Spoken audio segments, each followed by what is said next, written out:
Alors, d'abord, bienvenue. On est content de vous avoir tous les trois, avec des profils très différents. Patrick Goas, créateur de la Fabrique à Souvenirs, avec des complices, on va revenir dessus. Géraldine, qui représente un parc animalier, un zoo, mais qui est devenu bien plus qu'un parc ces dernières années. C'est d'ailleurs le premier site de la région Centre-Val de Loire, avec plus d'1,5 million visiteurs. Donc c'est colossal. Et Dominique, qui à la base n'est pas une spécialiste du tourisme, mais bien des RH, de la GRH, qui est bien une spécialiste du comportement au travail, hein, c'est ça, et qui est à l'Estua depuis 3 ans maintenant, et qui travaille sur un programme de recherche autour de tourisme, travail, émotion. Donc on est vraiment là sur 3 champs, avec 3 témoignages, 3 angles de vue complètement différents.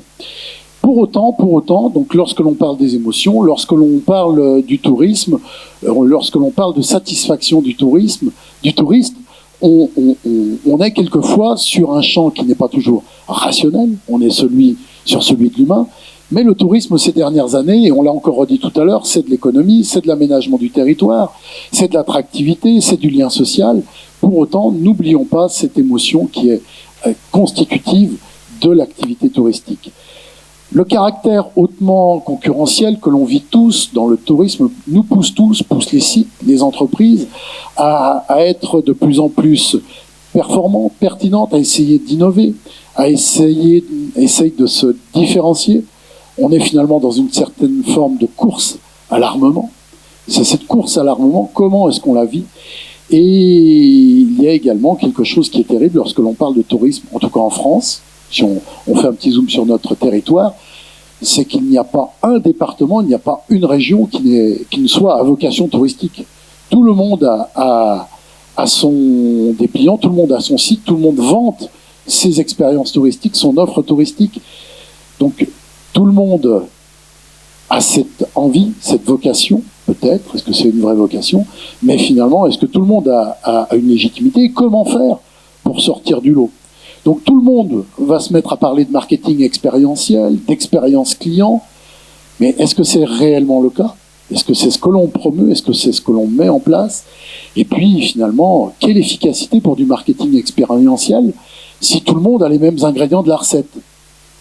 Donc vous, Patrick, qui êtes aux 4 coins de l'Europe, de la France, avec la Fabrique à Souvenirs, qui conseillez, qui accompagnez des entreprises dans votre quotidien, qu'est-ce que vous leur racontez à ces gens-là et comment vous-même vous arrivez à les faire rêver, à les motiver pour aller au-delà de ce qu'ils ont l'impression déjà de bien faire ? Alors la question est longue là. Déjà juste pour resituer, la Fabrique à Souvenirs, c'est le croisement de personnes, donc Nathalie Quinvassal, qui ont un grand parcours dans l'exploitation, donc qui connaissent parfaitement le terrain. Et moi qui suis un peu l'intello, qui a un parcours dans la formation, ingénierie de formation et communication. Et on a croisé tout ça, on a mélangé tout ça, et on s'est intéressé à l'émotion parce que à la question est-ce que l'émotion est une valeur ajoutée dans le tourisme, bien évidemment. Ça c'est une évidence, et ça va au-delà de la satisfaction client, parce que justement nous ce qu'on raconte à nos clients, sachant que nos clients c'est essentiellement des entreprises, hôtellerie, restauration et hôtellerie de plein air, ce qu'on dit à nos clients c'est que à partir du moment où on commence à réfléchir expérience client et émotion, c'est un levier pour créer de la différenciation dans son produit.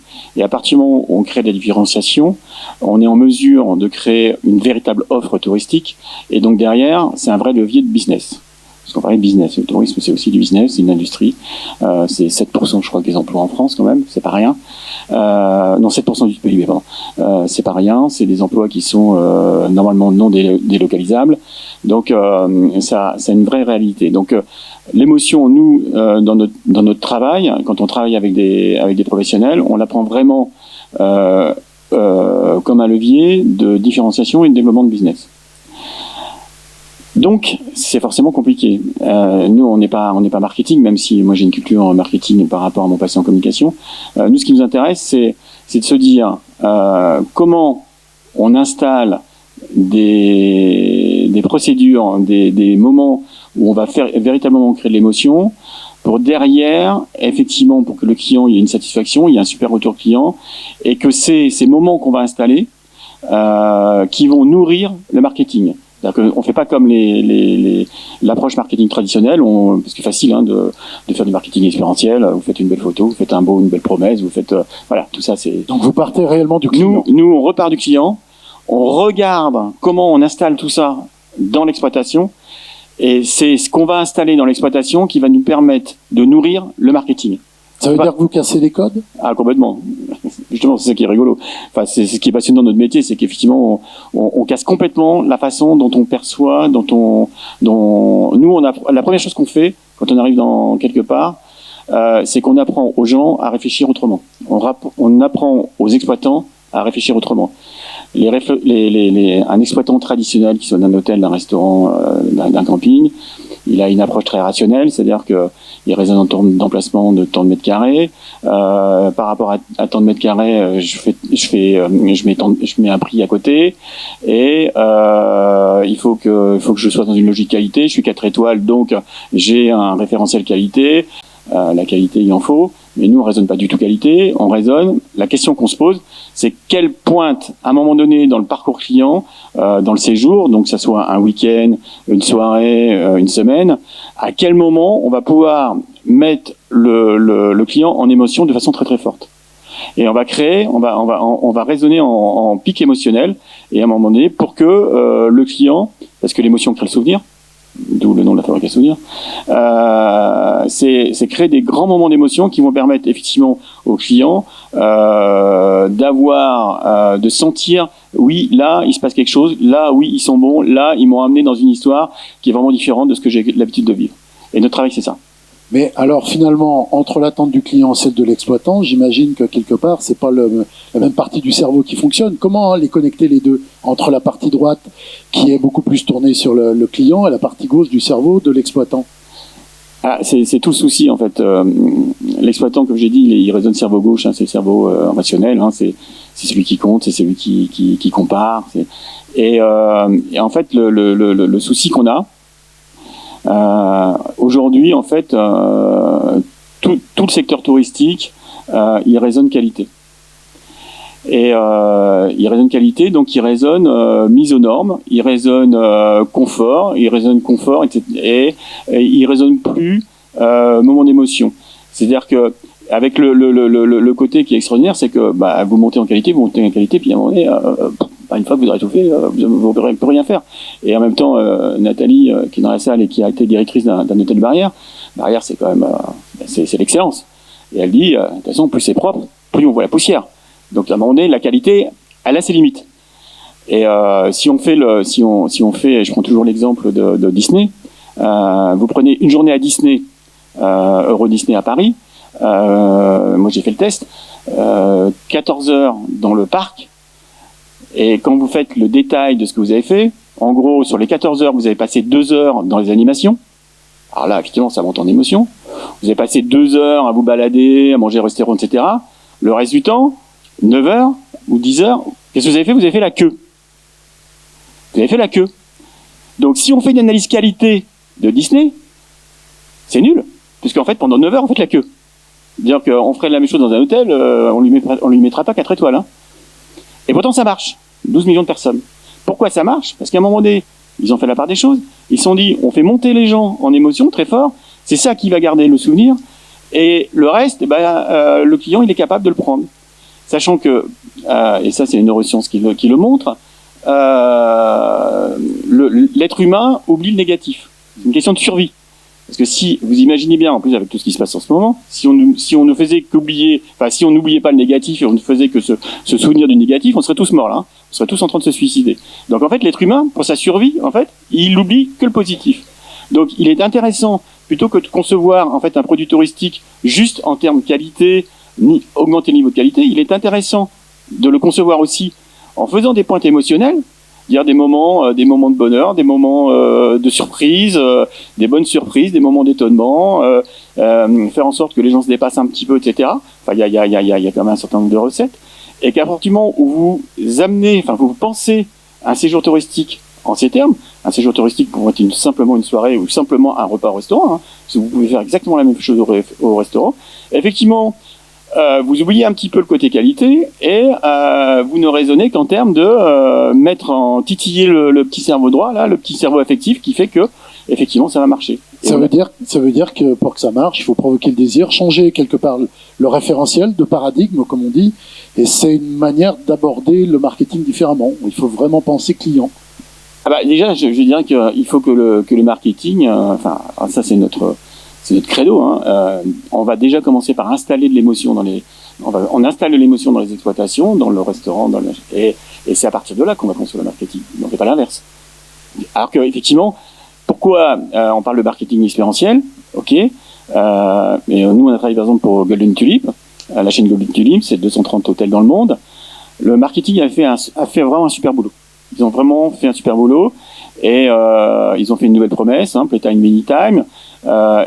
Sauf que ça demande, pour que cette promesse soit tenue, il fallait que le personnel soit joueur. Parce qu'en fait, ils avaient en cible les millennials, les fameux millennials dont on parle tant, qui sont des gens qui sont une nouvelle génération qui arrive, une nouvelle génération de clients, et qui sont plus joueurs, qui attendent plus avoir un sourire, une petite déconnade, plutôt que d'avoir quelqu'un qui est nœud papillon en pied de poule. Et donc, pour tenir cette promesse, il fallait effectivement faire en sorte que les salariés soient joueurs. Sauf que il y avait toute une histoire derrière. Dans les hôtels Golden Tulip, il y avait les anciens hôtels Concorde. Donc, imaginez, ça, c'était un peu poussiéreux tout ça. Donc, on les a accompagnés pour effectivement faire en sorte que les changements d'attitude, qu'il y ait une véritable prise de conscience du changement d'attitude, pour qu'effectivement ça remette un petit peu de souplesse, un peu d'huile dans le moteur, pour que ça soit moins figé, que ça soit plus rigolo, plus joueur, et que le client du coup se sente mieux. Mais c'est une vraie révolution. Hein. Ça veut dire aussi, mais on abordera ce sujet avec Dominique ensuite, ça veut dire l'appropriation par les équipes, et ça veut dire imaginer aussi le rôle des salariés et des équipes dans le processus de décision et dans le processus de mise en commerce, de mise en tourisme de l'équipement du site ou de l'établissement. C'est évident. Alors déjà, il faut qu'il y ait une volonté des dirigeants. Bon, déjà, donc il faut qu'il y ait une stratégie, parce que derrière, c'est une stratégie économique, hein, c'est une stratégie de différenciation. Et derrière, effectivement, une fois que vous avez posé le chemin, parce que plutôt que de poser un cadre, nous on raisonne plutôt, une fois que vous avez posé le chemin, et il faut que les équipes participent à la mise en émotion, effectivement, parce que c'est de l'humain, et que c'est-à-dire ça participe plus du développement de la compétence comportementale du salarié que de sa compétence technique. Et là, il y a une vraie révolution. Effectivement, et ça pose des problèmes en termes de formation. On en parlait tout à l'heure avant de rentrer dans la salle.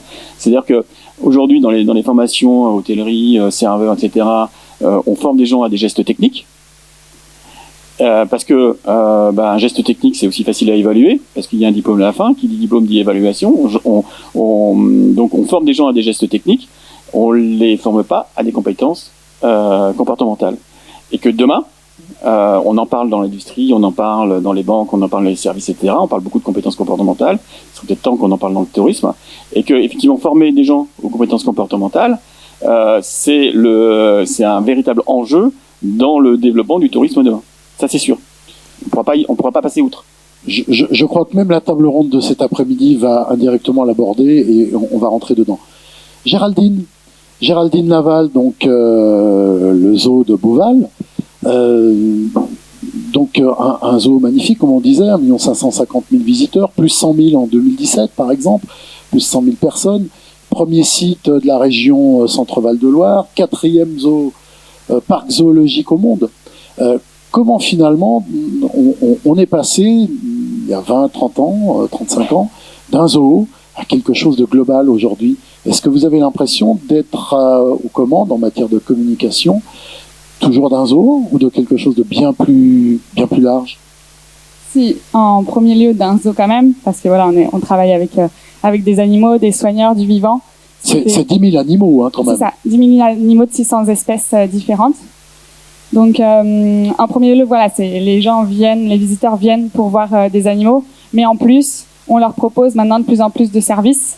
Le parc grandit. Effectivement, il a 39 ans aujourd'hui. Et donc, on l'a dit, il accueille plus de 1 500 000 visiteurs. Et aujourd'hui, voilà, on propose donc forcément des installations de plus en plus belles pour faire venir les visiteurs, et également des services. On a quatre hébergements hôteliers, 3 hôtels et une résidence hôtelière où les visiteurs peuvent venir donc passer la journée au zoo, mais également rester venir 2-3 jours, une semaine au parc et visiter la région également. On propose aussi dans le parc de la restauration pour qu'ils puissent se restaurer à l'intérieur du zoo et profiter toute leur journée au parc. On a cette année une nouveauté un peu particulière qui n'est pas animalière. Pour la première fois dans le parc, c'est une télécabine. Donc c'est des œufs comme au ski, qui permet en fait d'aller d'un bout à l'autre du parc plus rapidement et d'avoir une vision également de haut des animaux. Donc là, on est véritablement dans une réponse en direction du client pour toujours continuer vers le spectaculaire, vers l'intégration des émotions, vers ce souvenir, cette fabrique à souvenirs dont parlait Patrick. Oui, tout à fait. En fait, tous les ans, on crée des nouveautés avec des belles installations pour toujours plus de bien-être animal pour nos animaux, mais également on fait attention au bien-être des visiteurs. Et cette télécabine-là répond aussi en partie, parce que le zoo, s'agrandit d'année en année. Aujourd'hui, il fait 40 hectares. Et l'idée, c'est aussi d'apporter un confort de visite, notamment aux personnes à mobilité réduite, parce que le parc est assez vallonné. Donc ça leur permet de rejoindre la Terre des Lions, qui a été créée l'année dernière. Tout un espace pour nos lions d'Afrique qui était avant dans le zoo, mais on a recréé tout un espace propre conçu spécialement pour eux, pour accueillir toute la famille dans des meilleures conditions, et ils pourront rejoindre de la Terre des Lions directement les éléphants et les pandas qui se trouvent à l'autre bout du parc. Aujourd'hui, quand une famille ou des clients décident d'aller au zooparc de Beauval, ils y vont pourquoi ? Ils y vont tout d'abord pour passer un bon moment en famille. Mais est-ce que l'envie, c'est d'abord les animaux, ou c'est vivre un moment privilégié ? Les deux. C'est voir les animaux, bien sûr, parce qu'on est un parc animalier, donc les gens s'attendent à voir des animaux, des espèces hors du commun qu'on a au zoo, comme les pandas, les koalas, les diables de Tasmanie qu'on va accueillir aussi là sous peu en avril. Et ils viennent également pour passer un bon moment en famille. Là, juste pour l'anecdote, mais la vidéo la plus vue l'année dernière, c'est une vidéo sur les pandas qui a été vue plus de 2 500 000 fois quand même. À faire pâlir un certain nombre de destinations touristiques, d'offices, de stations, CDT ou autres.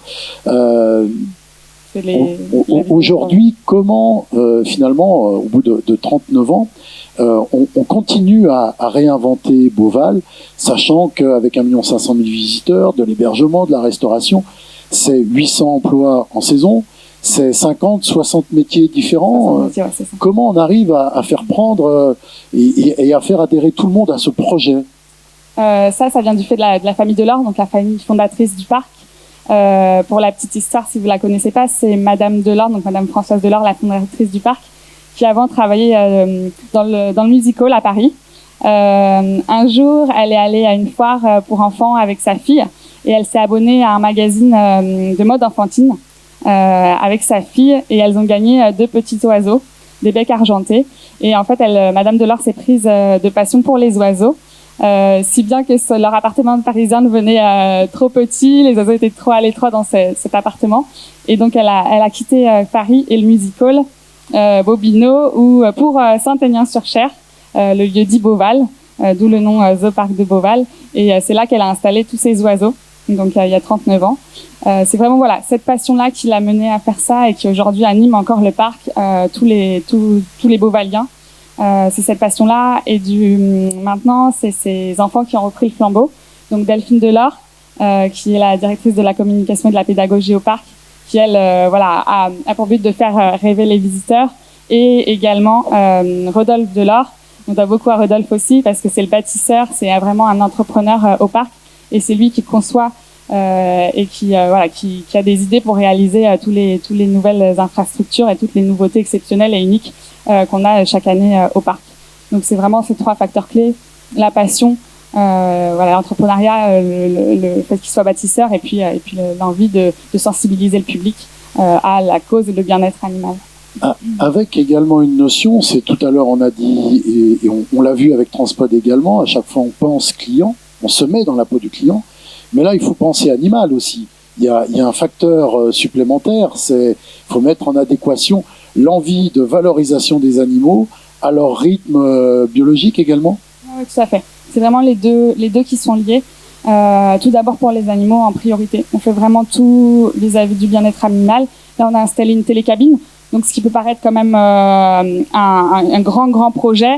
Certains visiteurs, ce qui peut être légitime, peuvent avoir des craintes sur le fait que ça peut faire du bruit pour les animaux, voilà, qui peut avoir un impact négatif. Tout a été fait et mis en place avec nos équipes animalières et vétérinaires pour que voilà, que ce soit vraiment une installation qui les dérange pas du tout au quotidien. Et également, bah voilà, on a aussi cette envie de bien faire, d'agrandir le parc et que les visiteurs s'y sentent bien. Donc on regarde énormément aussi leur avis, leur attente là-dessus. Sur les réseaux sociaux, beaucoup on regarde et on leur répond.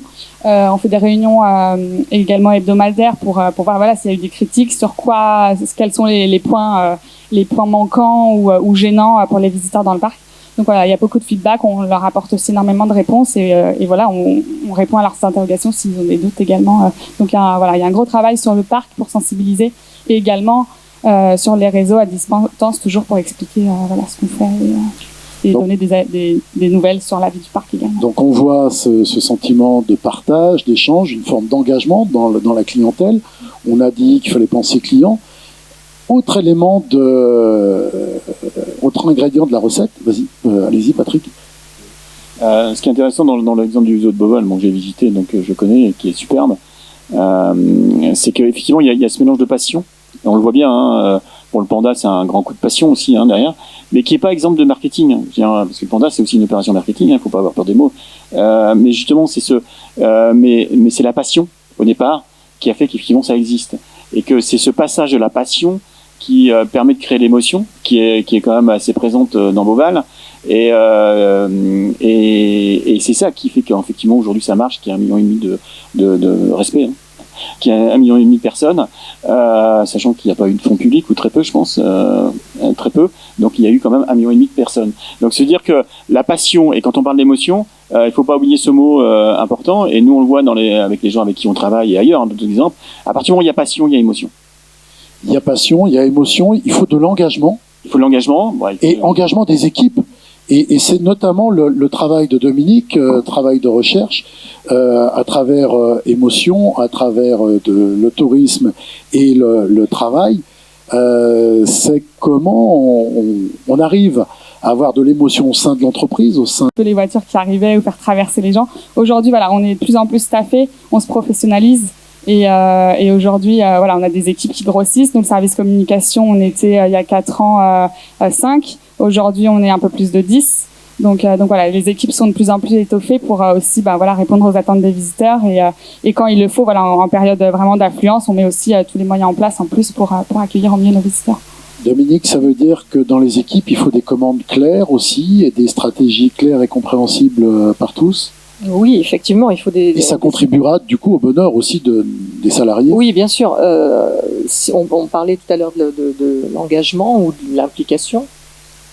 La cause la plus importante reconnue aujourd'hui de l'engagement ou de l'implication au travail, ce sont les expériences de travail que peuvent vivre les salariés. Donc le fait de vivre des expériences, on parle aussi d'expérience collaborateur aujourd'hui, on parle d'expérience client, mais il faut aussi que l'expérience collaborateur, elle soit en phase avec l'expérience client.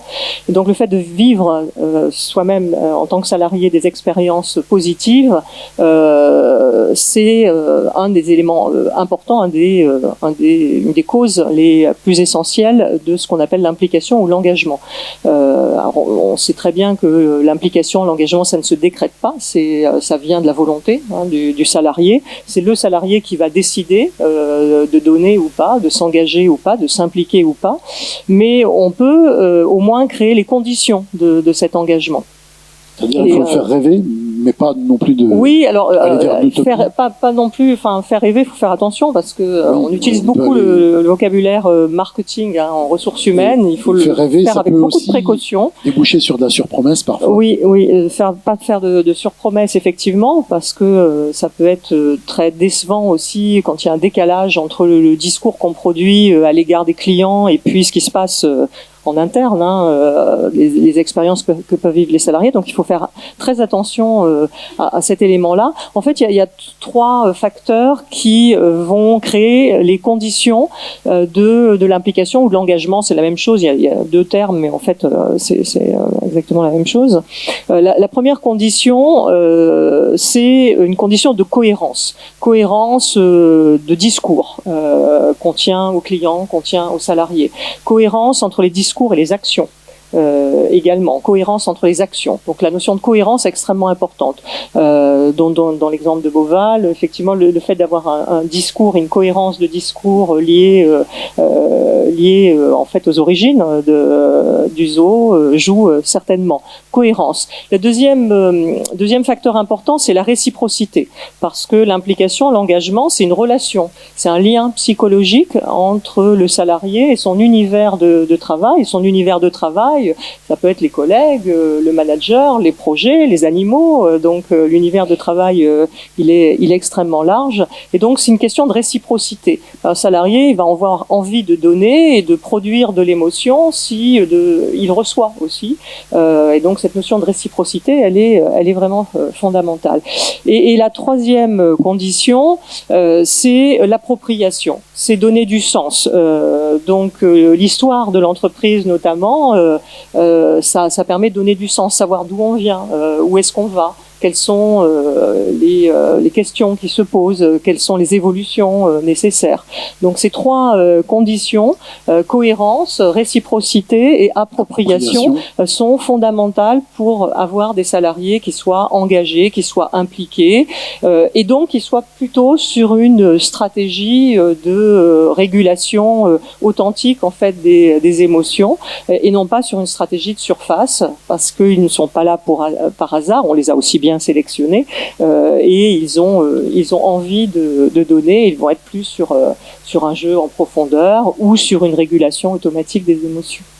Patrick, ça veut dire quand la fabrique à souvenirs intervient, ça veut dire aussi mettre en lien l'organisation interne avec l'exigence des clients.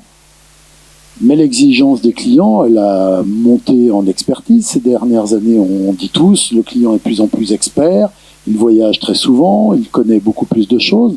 Ça veut dire qu'il faut, dans les cheminements internes des entreprises dans lesquelles vous intervenez, véritablement faire du sur-mesure.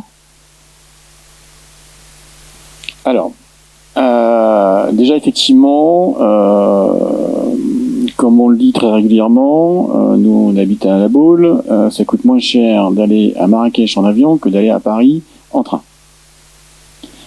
Aujourd'hui, avec le low cost, l'offre touristique, elle n'est pas française, elle est européenne, voire internationale. Aller passer un week-end à Vienne, aujourd'hui, c'est comme si on allait passer un week-end à Paris. Ça veut dire quoi? Ça veut dire qu'avec aujourd'hui un jeune, peut-être qu'il a pris plus souvent l'avion que le train.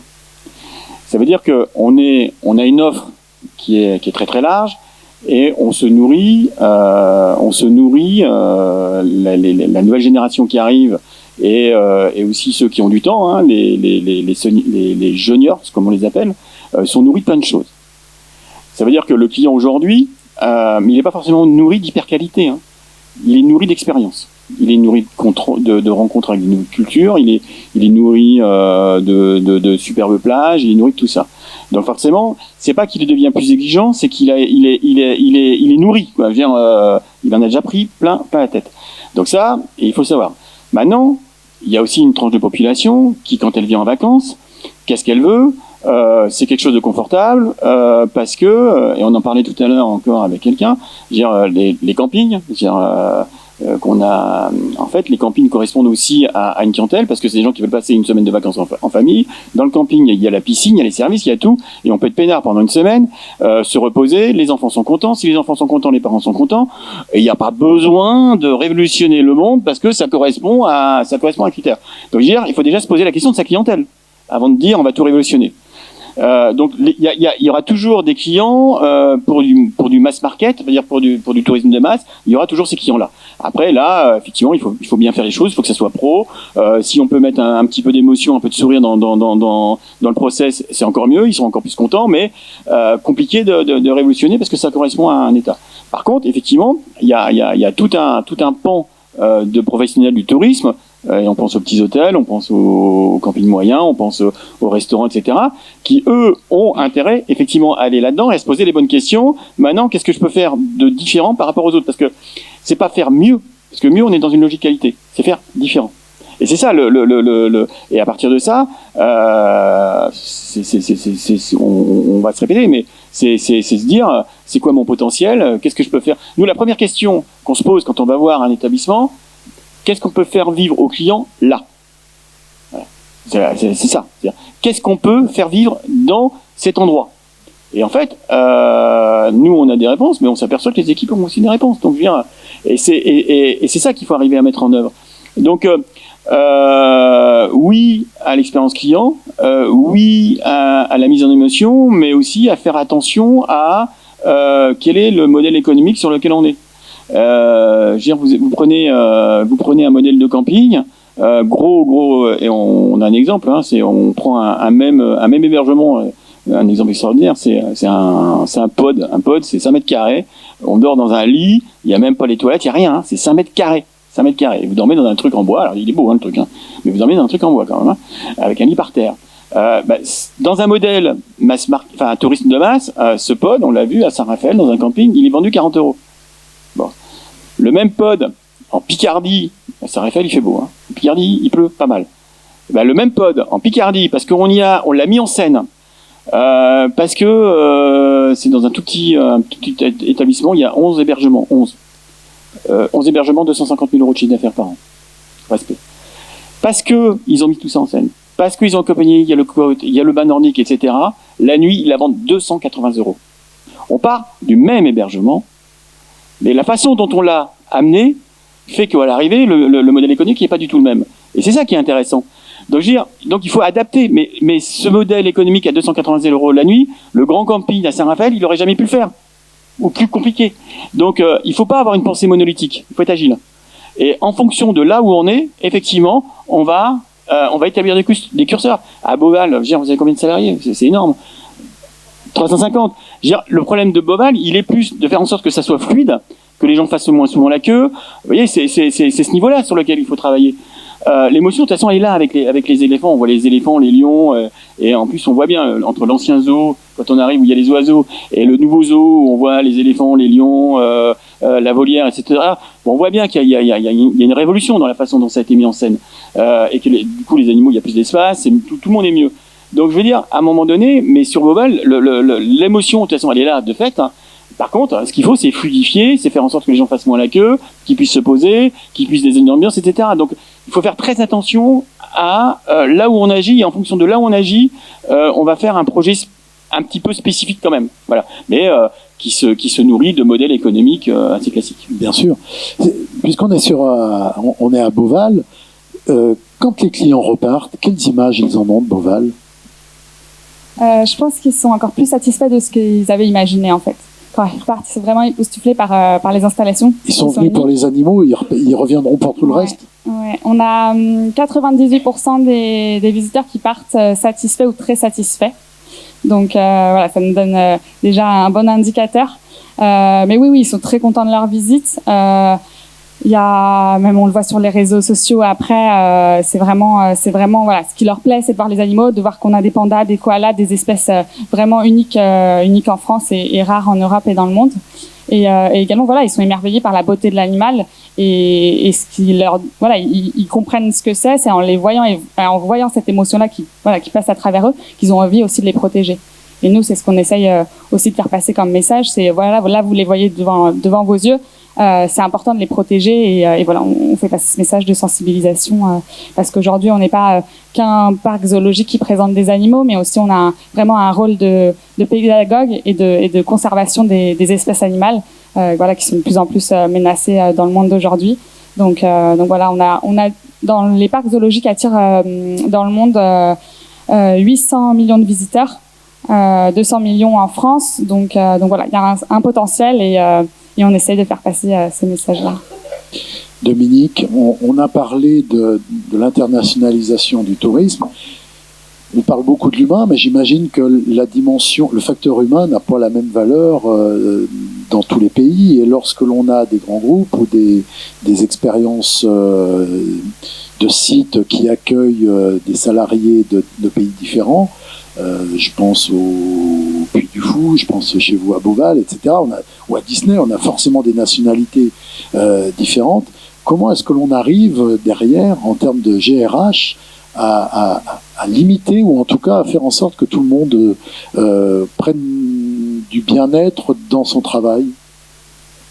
Oui, il n'y a rien de facile dans la réponse à cette question. Ça peut être aussi, on peut le voir de manière très positive, comme un enrichissement aussi. C'est intéressant aussi pour les équipes d'être confrontées à des nationalités différentes. En tout cas, pour ce qui concerne la gestion des émotions, puisque c'est le thème de cette table ronde, on sait par exemple que un salarié qui travaille depuis plusieurs années dans un pays qui n'est pas son pays d'origine, du point de vue de la gestion de ses émotions, il va être émotionnellement assez proche des salariés qui ont pour origine ce pays. En fait, on connaît des phénomènes de type acculturation émotionnelle et on a même, par exemple, des salariés qui vont être en meilleure capacité, même si c'est pas leur pays d'origine, ils vont être en meilleure capacité de déceler, par exemple, les émotions des clients et de savoir si, par exemple, le client a envie de parler, n'a pas envie de parler, est-ce que c'est le bon moment pour lui parler ou pas. Un salarié dont ce n'est pas le pays d'origine, en fait, va être meilleur parfois dans la détection des émotions qu'un salarié dont c'est le pays d'origine. On l'explique notamment par le déficit linguistique et le fait que du coup on se concentre sur le non-verbal. Donc ça peut être extrêmement intéressant d'avoir des salariés de diverses nationalités, bien sûr pour répondre aux clients qui eux-mêmes sont de diverses nationalités, mais ça peut être très intéressant d'avoir ces compétences en fait de détection émotionnelle en ayant des salariés de diverses origines. Dans vos travaux de recherche sur tourisme, travail et émotion, comment vous opérez? C'est un programme de recherche sur 3 ans qui est financé par le RFI Angers Tourism Lab, qui comporte un financement pour le programme de recherche et un financement d'une thèse aussi de doctorat. J'encadre une doctorante qui va soutenir au mois de septembre, qui a terminé pratiquement son travail et qui a étudié le travail émotionnel dans l'hôtellerie, au sein du groupe Accor, et qui a fait une étude qualitative auprès de salariés en contact, mais également de leurs managers dans plusieurs hôtels du groupe Accor. Donc c'est une approche qualitative qui consiste à faire des entretiens approfondis, mais aussi de l'observation, de l'analyse aussi sur site, de l'analyse documentaire également, pour décrypter la façon dont les salariés arrivent à produire des émotions. Pourquoi pour certains c'est facile, pour d'autres c'est plus compliqué, et donc il permet de mieux comprendre les processus de régulation émotionnelle. Après, on a travaillé aussi avec d'autres collègues, puisque c'est un programme international qui associe une université en Pologne et une université également en Chine, et on fait notamment des comparaisons internationales. D'accord. Ça veut dire qu'il peut y avoir des points de blocage internes. Ces points de blocage internes, par exemple, Patrick, vous en avez, vous, quelques-uns en tête, sans divulguer des structures, mais des choses un peu remarquables auxquelles vous avez été confrontés et qui finalement n'ont pas pu aboutir. Point de blocage. En fait, c'est alors là, je vais enfoncer une porte ouverte. C'est la résistance au changement. Donc voilà, c'est point de blocage, c'est sortir de sa zone de confort finalement. Et donc le point de blocage, effectivement, on est toujours plus à l'aise dans ce qu'on connaît que dans ce qu'on ne connaît pas. Et nous, on arrive avec nos idées un peu farfelues là, où on leur dit attendez, il faut raisonner un petit peu autrement, et forcément au départ ça bouscule. On a encore eu le cas la semaine dernière. Je veux dire, ils sont ressortis, ils étaient passés dans une machine à laver. Donc la première phase, c'est effectivement, c'est les passer dans une machine à laver pour apprendre à penser autrement. Donc une fois, notre boulot, c'est justement faire en sorte que c'est de lever les points de blocage. Alors je dis pas qu'on est les meilleurs du monde, hein, attention, hein, on le dit avec beaucoup d'humilité. Le tout, c'est d'appréhender jusqu'où ils peuvent changer. Mais tout le monde peut changer. Tout le monde peut changer parce qu'il y a toujours des motivations, parce que, alors soit il y a une pression économique qui fait que de toute façon la personne, enfin l'entreprise est obligée de changer, soit il y a des gens qui se disent attention là ça va bien, mais je sais que demain ça ira peut-être moins bien et donc de toute façon il vaut mieux que je prenne un temps d'avance. Donc de toute façon les gens qui viennent nous voir, ils sont déjà dans la logique où il y a la prise de conscience qu'il faut changer. Voilà. Donc nous on n'a pas été confrontés à des points de blocage. On a juste été confrontés à des gens qui vont plus vite que d'autres, à des gens qui sont plus résistants que d'autres, et ça dépend de plein de choses. Hein. Ça dépend quand vous avez affaire à des gens qui ont voyagé dans le monde entier. Effectivement, ils sont déjà complètement ouverts à ça. Quand vous avez des gens qui sont restés chez eux toute leur vie, effectivement, c'est plus compliqué de changer. Voilà, par exemple. Donc, mais c'est à nous de nous adapter. Donc, point de blocage, non. Capacité à plus ou moins changer, oui. Ça veut dire, si éventuellement il y a des points de blocage identifiés, on fait le pas de côté et on prend la question sous un autre angle? Ah bah oui, c'est le jeu. De toute façon, enfin, c'est aussi ce qui est super intéressant de notre travail, c'est qu'à un moment donné, nous on est là pour débloquer les choses, quoi. Et après, vous avez des techniques, hein, on les a pas forcément inventées. Hein, c'est tout le travail sur les ressources humaines qu'on connaît depuis des années, qui fait que il est excessivement rare qu'il y ait des moments qui s'arc-boutent sur quelque chose. Et je dirais même, alors je vais être terrible, hein, mais par exemple, on a eu le cas sur le camping sur lequel on a travaillé l'année dernière. Sur 130, donc ils ont complètement changé leur façon de recruter. Alors déjà, on avait préparé les équipes, les équipes permanentes. Donc eux, ils avaient été bien boostés.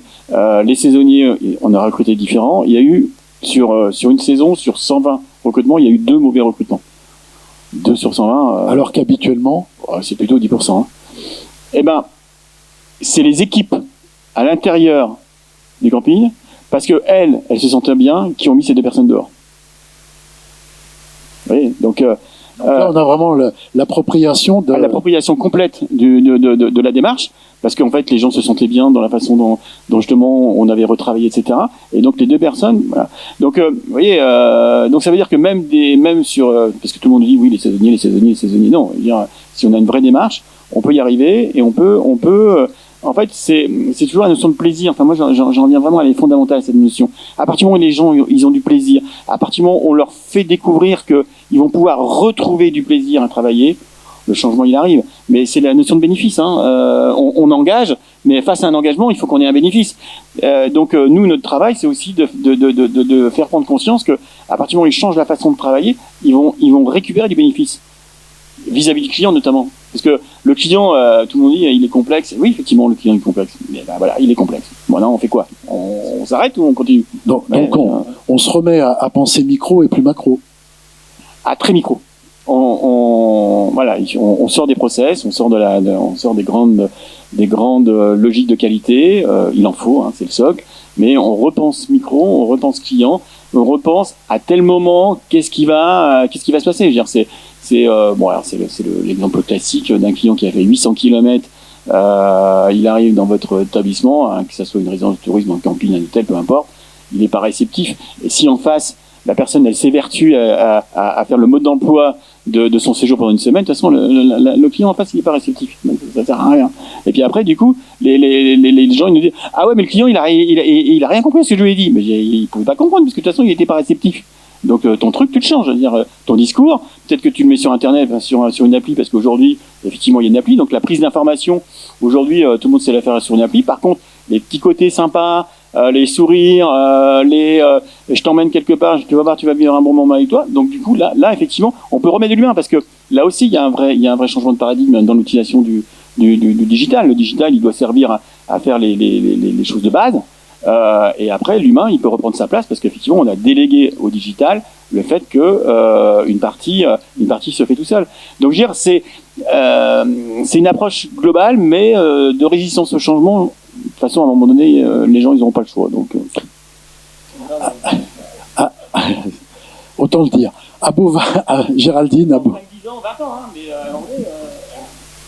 Géraldine, à Beauval, donc Beauval dans les nuages, l'ouverture de la télécabine, la démarche qui a abouti, ou le constat qui a abouti à cette création, parce que moi j'avais vu il y a une petite dizaine d'années, il y a en 2011-2012, un parc animalier dans le Morbihan, le parc de Branferré, qui avait installé un parc à bout. Donc on commençait déjà à découvrir, en rebondissant sur des filets, à découvrir le haut d'un parc. Qu'est-ce qui a motivé l'installation de ce projet à Beauval? C'était vraiment le fait que le parc s'étende et qu'il devienne de plus en plus grand, 40 hectares. Donc c'était vraiment pour faciliter la visite à nos visiteurs. Qui, voilà, en 5 minutes, même pas, en 3 à 5 minutes, ils peuvent traverser le parc d'un bout à l'autre de façon donc plus la facilité, aisée. la flexibilité, la convenience, la liberté finalement de pouvoir visiter dans le sens que l'on veut. Ouais, c'était vraiment ça. Après, Et est-ce que du coup vous avez réimaginé des nouveaux parcours, ou en tout cas le parcours classique visite, le parcours du client, est-ce qu'il a été réimaginé, réinventé? Après, il n'a pas tellement été réinventé, mais on a créé forcément des allées pour que ça soit plus pratique d'accès. En soi, il va forcément être changeant parce qu'on a quand même un sens de visite aujourd'hui. Même si on laisse libre les visiteurs à se promener comme ils le veulent dans le parc, on a un sens de visite, mais qui est totalement libre. On n'a pas de circuit prédéfini ou de choses qui disent vous allez dans ce sens-là et vous avancez toujours dans ce sens-là et c'est tout. Donc c'était vraiment pour faciliter la visite. Et après on l'a fait dans les airs aussi parce que c'est un moyen de transport le plus écologique, totalement silencieux. Donc voilà, qui n'impactait pas non plus les animaux. Donc c'était ce choix-là. Et puis aujourd'hui, on a très peu, je reviens de ce que vous disiez, mais on a très peu nous on a fait le choix de mettre très peu de digital au final dans le parc. On a quand même des écrans à l'entrée du parc pour informer les visiteurs qui puissent préparer leur visite. Mais on a on a très peu de digital. On a plutôt des panneaux pédagogiques, mais fixes, print, qui permettent quand même de renseigner les visiteurs sur les espèces animales, toujours dans le but de les sensibiliser. Mais on a une appli mobile aussi dans le même cas qui leur permet de créer leur propre parcours, d'en savoir plus sur les animaux. Mais on a vraiment très peu de pollution commerciale pour eux. C'est vraiment se reconnecter à la nature parce que c'est notre message qu'on veut donner et faire passer. Message important. Avant de conclure et de faire la synthèse de cette table ronde, est-ce qu'il y a des questions, des réactions dans la salle, des envies d'éclaircissement ou pas? Tout est clair. Par rapport à vos activités respectives, vos expériences clients, est-ce que certains d'entre vous sont déjà allés à Beauval? Ah oui, il y a une marge de progrès colossale, hein. Voilà, donc Géraldine, la date de l'inauguration, c'est le samedi 30 mars. 30 mars, donc il y a toutes les invitations à l'entrée. Vous voyez Géraldine, il n'y a pas de problème, elle va vous faire ça très bien. Pas de remarques, réflexions, réactions, envie? Oui.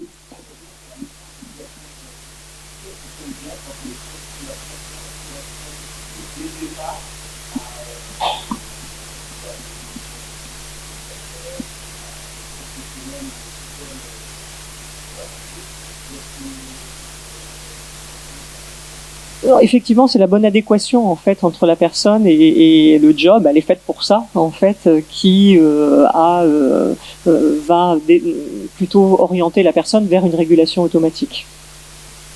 C'est très lié à la sélection, effectivement, au processus. D'ailleurs, dans le cadre des processus de sélection, on peut faire évoluer aussi les méthodes de recrutement et privilégier des méthodes de simulation, de mise en situation, en fait, dont on sait qu'elles ont la meilleure validité prédictive, c'est-à-dire la capacité à prédire la réussite future dans le poste, donc mettre les personnes en situation où là, on peut effectivement évaluer leurs compétences douces, leurs soft skills, par exemple, et ça devient aussi particulièrement important dans le secteur du tourisme. Ça veut donc dire qu'on est beaucoup plus sur la gestion des compétences que le regard des formations de base aujourd'hui. Oui, enfin, la notion de compétence, elle irrigue toute la société aujourd'hui. C'est un concept dont on parle beaucoup en RH depuis de très nombreuses années, mais ça contribue à une réelle transformation et des systèmes RH et de la société dans son ensemble. Et on parle aussi parfois de compétences émotionnelles. Donc on peut considérer aussi que ça fait partie de la palette des compétences. Il y a dans la fabrique de souvenirs, il y a aussi Eric qui a qui était directeur de village de vacances Club Med, et qui a aussi travaillé chez Disney. Et chez Disney, il a travaillé à l'époque de Philippe Bourguignon, quand il était président d'Euro Disney. Et Philippe Bourguignon s'est posé la question à un moment donné, pourquoi deux chefs de service différents, même type de service, même équipe, même budget, même type de client forcément, hein, donc les mêmes bases, pourquoi il y en a un qui réussissait mieux que l'autre? Et donc en fait ils ont observé et ils sont aperçus que même formation, même niveau de formation, même formation de base. Et en fait ils sont aperçus que la différence était liée aux différences de compétences comportementales. Alors les compétences comportementales, c'est ce qu'on appelait avant le savoir-être. Aujourd'hui on va plus loin dans l'analyse, hein, on est beaucoup plus précis. Mais tout était lié en fait, la différence de performance était liée. La performance, elle est aussi liée à l'envie, etc. Il n'y a pas que, surtout dans des parcs de loisirs. S'il n'y a pas d'envie, il y a plus d'émotion. Donc cette différence était liée aux compétences comportementales. Et après derrière, à Disney, ils ont mis en place en fait un programme pour former les managers à un certain nombre de compétences comportementales. En fait, ils ont modélisé en fait les 4 compétences comportementales types dont avait besoin un manager chez Disney pour réussir. Et à partir de cela, ils ont fait une évaluation, ils l'ont pas, et ils ont mis un programme de formation sur les compétences comportementales qui participait beaucoup de la mise en situation. Parce que comme on est dans le comportemental, forcément on est dans la situation. Et en fait, ils créent des situations de travail, de management, de situations de réactivité, etc. pour que les gens prennent conscience de leurs compétences et derrière faire lever en puissance. Donc je veux dire, l'enjeu, il va être beaucoup là, et dans le tourisme, il va être beaucoup là-dedans. Il va être il va toujours un peu, il faut toujours savoir, il y a toujours besoin de compétences techniques, mais l'enjeu pour les entreprises qui vont réussir, ça va être dans leur capacité à faire en sorte que les employés, les managers puissent déployer, puissent s'enrichir de leurs compétences comportementales. Et ça, c'est un vrai enjeu, hein. Mais c'est passionnant, hein, comme et du coup, derrière, on est bien sur la notion de bien-être au travail, d'appropriation, et on en a un bel exemple autour de la table, puisque Géraldine, avant d'être à Beauval, était chez EDF, elle était à la com chez EDF, et visiblement, elle s'épanouit bien plus au Zooparc de Beauval que dans une grande maison comme EDF. Si on en revient, et pour conclure donc cette table ronde, les émotions, un outil déterminant pour la satisfaction du touriste, oui, bien sûr, mais pas n'importe comment, pas à n'importe quel prix, bien évidemment. Donc il y a tout un tas d'ingrédients de la recette, là, qu'on a un petit peu sorti ce matin. Les ingrédients, comme ça, si on devait lister des mots-clés, c'est l'humain, il faut penser client, bien entendu, penser avec les équipes, il faut qu'elles soient productrices, c'est le mot qui a été utilisé. Donc on est bien sur de l'expérience collaborative. Ça veut dire, dans le cas de Beauval, c'est aussi penser avec les animaux et pour les animaux. Et Beauval n'est pas le seul parc animalier en France, donc là aussi, ça a son importance. Ça veut dire aussi, pour être dans le registre de l'émotion, éviter les surpromesses. On ne parle pas simplement d'une surpromesse, mais les surpromesses, tant au niveau de la clientèle qu'au niveau des équipes, bien entendu. Et on a dit tout à l'heure, Dominique l'a bien rappelé, pour éviter de la surpromesse, il faut de la cohérence, il faut de la réciprocité, il faut de l'appropriation, il faut que tout ça soit perçu, compris par à la fois les équipes, mais aussi le client. Ça veut dire qu'il faut de l'engagement, de l'appropriation, il faut de la passion, du plaisir, on l'a dit également. De plus en plus, on sera non plus simplement dans la gestion de formation ou dans de la lecture de CV, mais bien dans de la performance comportementale. Un élément, un ingrédient incontournable, c'est la notion de pas de côté. Je regarde mon produit, je regarde la clientèle, mais je fais un petit pas de côté pour la regarder sous un autre prisme, avec un autre regard, un autre angle. Et ça, c'est fondamental pour essayer de penser aussi autrement. Ça veut dire qu'il faut aussi qu'il y ait des projets d'entreprise, comme on a aujourd'hui des projets de territoire. Lorsque l'on rédige un schéma régional, local ou départemental de développement touristique, c'est la finalisation et la formalisation de ce projet qui est important. Et il ne faut pas oublier aussi qu'on a besoin de culture d'entreprise, de culture de territoire. Cette appropriation est fondamentale, mais cette connaissance aussi. Et puis, n'oublions pas que tout cela doit être au service de petits moments de vie. Et ces petits moments de vie sont nos respirations dans le rythme effréné dans lequel on vit. Et c'est fondamental pour le tourisme. Et c'est de là que va naître les souvenirs, comme on a dit tout à l'heure. Si vous êtes d'accord avec ces éléments-là et ces points de synthèse, si vous avez un mot à rajouter, il en est encore temps. Donc on restera sur cette belle conclusion. On va vous... Le fondamental du fondamental, c'est le plaisir. C'est le plaisir. Il faut que les professionnels ils aient du plaisir à travailler. Et s'ils ont du plaisir à travailler, l'émotion, elle va vivre. Hein. Voilà. En tout cas, on a plaisir à vous écouter. On espère que c'était le cas pour tout le monde. On va les applaudir avant de passer au pitch.